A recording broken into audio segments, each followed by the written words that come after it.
G'day all. Hope you're all well. I was hoping to get a video out yesterday actually.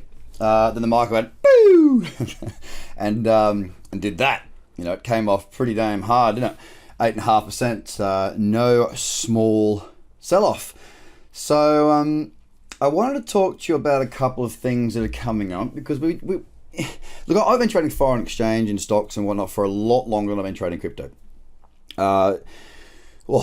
14 years, not quite 14 full-time years. I think about 13 full-time, about 11 full-time years.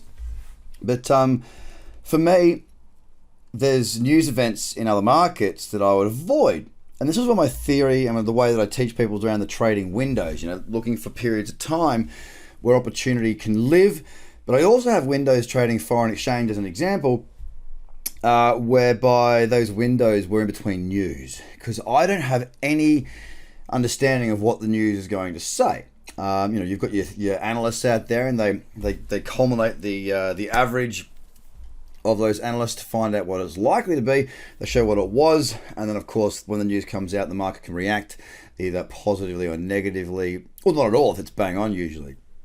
So yeah, we don't have many things like that with crypto, but one that we do have is this, halvening. So we know it's in 21 hours, and between that period and also for the next couple of days, I don't really know what's going to happen. How is this going to change the market? I don't know. Now, I was long two things coming into the weekend.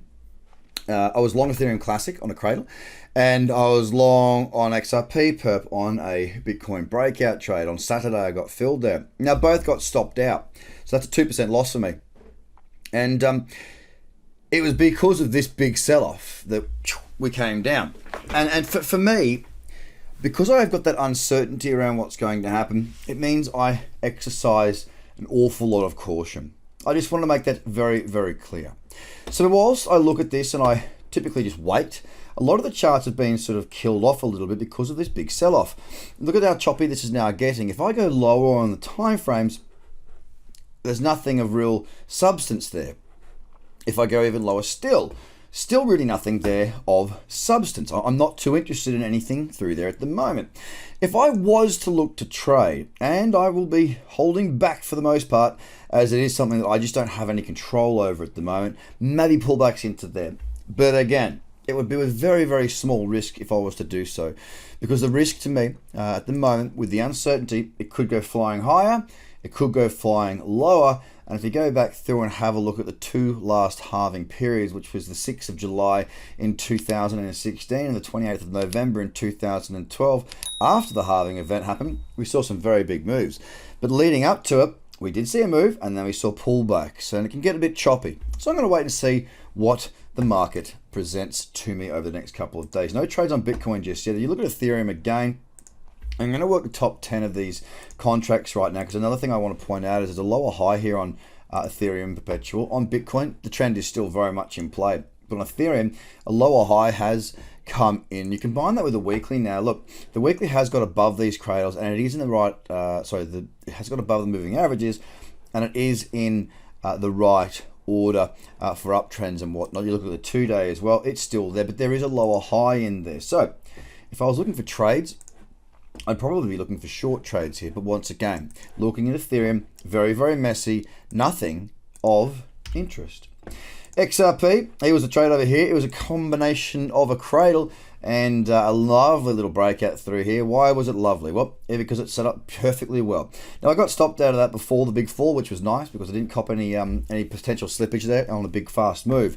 But again, you look at it now. There's just nothing really of interest. Look at that daily. High, lower, lower, low. There is nothing there for me. Bitcoin Cash, again, very, very sideways. Nothing going on there. BSV, sideways with it's a daily downtrend, but look at it when the lowers, right?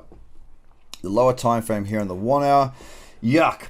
I don't like that. It's just too all over the shop. These charts, they need to calm down a little bit. They need to get that flow back that I like to see in markets. At the moment, they just don't have that. So one thing I wanted to get across in this video is that having no position and waiting is actually having a position. You might be looking here at converting some of your profits across into different markets. Fine.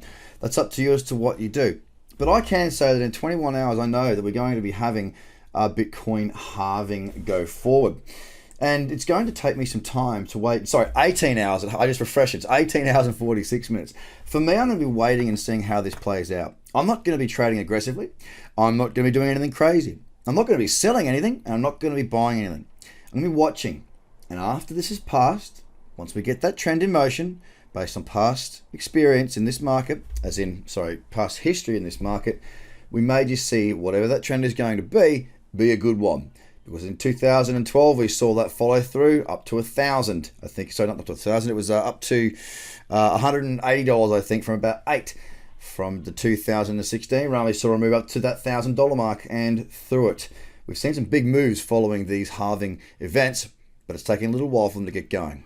So watch the charts, trade what you see, not what you think. And don't be influenced by everybody on Twitter and Facebook. The market will do what the market will do. Stay safe, stick to your plans, and manage your risk. Have a great day. Bye for now. The Trader Cobb Crypto Show, talking business in blockchain.